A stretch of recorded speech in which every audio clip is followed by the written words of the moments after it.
Alhamdulillah, kita siap lagi sebiji yang asalnya datang dekat kita macam kita dah nak scrap lah. Benda ni make up yang macam nak cakap lah, simple but nice lah. Simple but nice. Okay, apa kita buat, kita masuk set CPS, bumper depan V1 complete, siap lip, siap lining, penambahan aksesori, bonet depan carbon lah.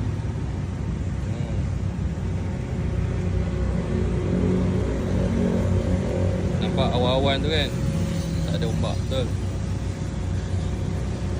Okay, ni adik event. Okay, set mirror, Ganado,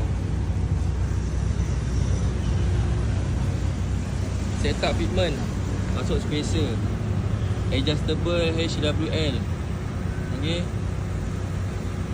apa yang dibuat kereta ni aku seorang je yang buat. A sampai Z, adjustable, setup fitment. Okay, and then belakang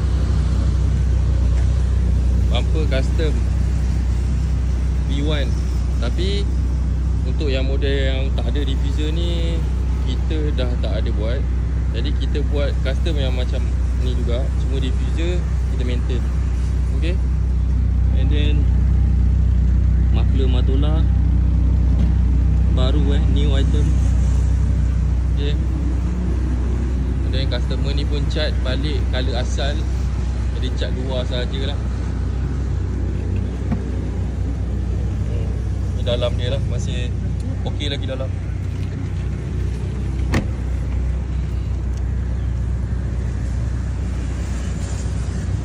Okay, yang simple makeup yang sedap.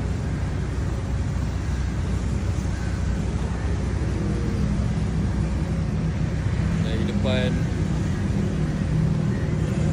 kita pun dah deliver kat customer, jadi kita cuci dekat sini. Dia punya car wash, mana yang tak tahu pergi yang ni. Okay, okay, dengan ini saya akhiri dengan review saya dengan kata-kata, okay,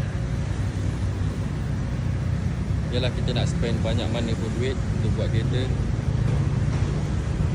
biar benda tu yang kita spend benda yang nampak. Walaupun habis RM10,000 tu kita nampak apa yang kita buat. Okay, kalau main asas, berhenti baru turun. Bukan tengah speed dekat highway so asas turun seret. Bukan. Main asas, parking, turun. Bukan tengah speed turun asas lah. Itu bukan. Itu bukan wow. Itu wow doh.